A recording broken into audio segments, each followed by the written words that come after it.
So, good morning everyone. Today we're gonna talk about atong last activity na to, activity 1, spotting the ethics. So, sa observation task nga diri nga observe a public office or service you regularly encounter sa whole batang diri is barangay namo, barangay Kalabugaw. Kadua is identify at least one ethical practice you observe. Amo didto kay di quickly respond to those people in need. Kanang mo serbisyo gid sila og naay manginahanglan.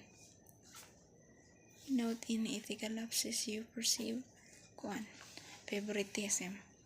Tapos, number 2, what is ethics in your own understanding? Sa ko lang ma'am, ethics is a thing or principle that leads us in making best choices that can be a big help for everyone in the society.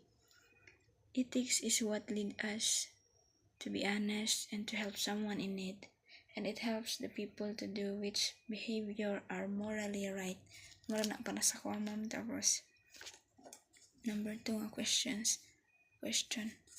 What did you observe about how public officials or employees interact with public? Sa mo dito ma'am is ang public official kay dili kay tanan maduulan. Tapos maayo ra sila sa katong election pa. This pagkadaog na nila kay wala na rin sila nag-gimmick ganyan. Tapos, did you notice any behavior that demonstrated ethical principles? Provide an example.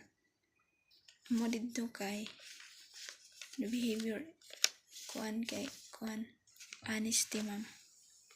Sa among barangay captain ma'am dito is grabe siya ka-honest kanang hatag niya ang serbisyo nga angay sa mga katawhan.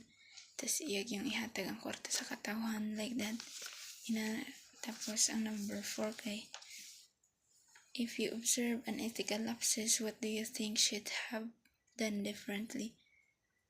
Sa amo dito is favoritism. Mo siya ang pinakakuan kay mga tao dito kay medyo bahin-bahin kanang wala naka-move on sa election ba, so pareha og tao para sa mga tao mini kapitan. So kung dito may magdul sa isa ka kagawad, di na may tag serbisyo kay dito man sila galaban sa isa ka kuan. And ang dapat buhaton gid is dapat i-serve fairly and para mag-move on na sad sa unsay nahitabo sa election kay unsay di sila pa ka-move on mo ilang favoritism nga kuan sila favoritism nga hatag sila service dito sa mga ilang mga voters kunoy inanara. So mga to ma'am, thank you, good morning.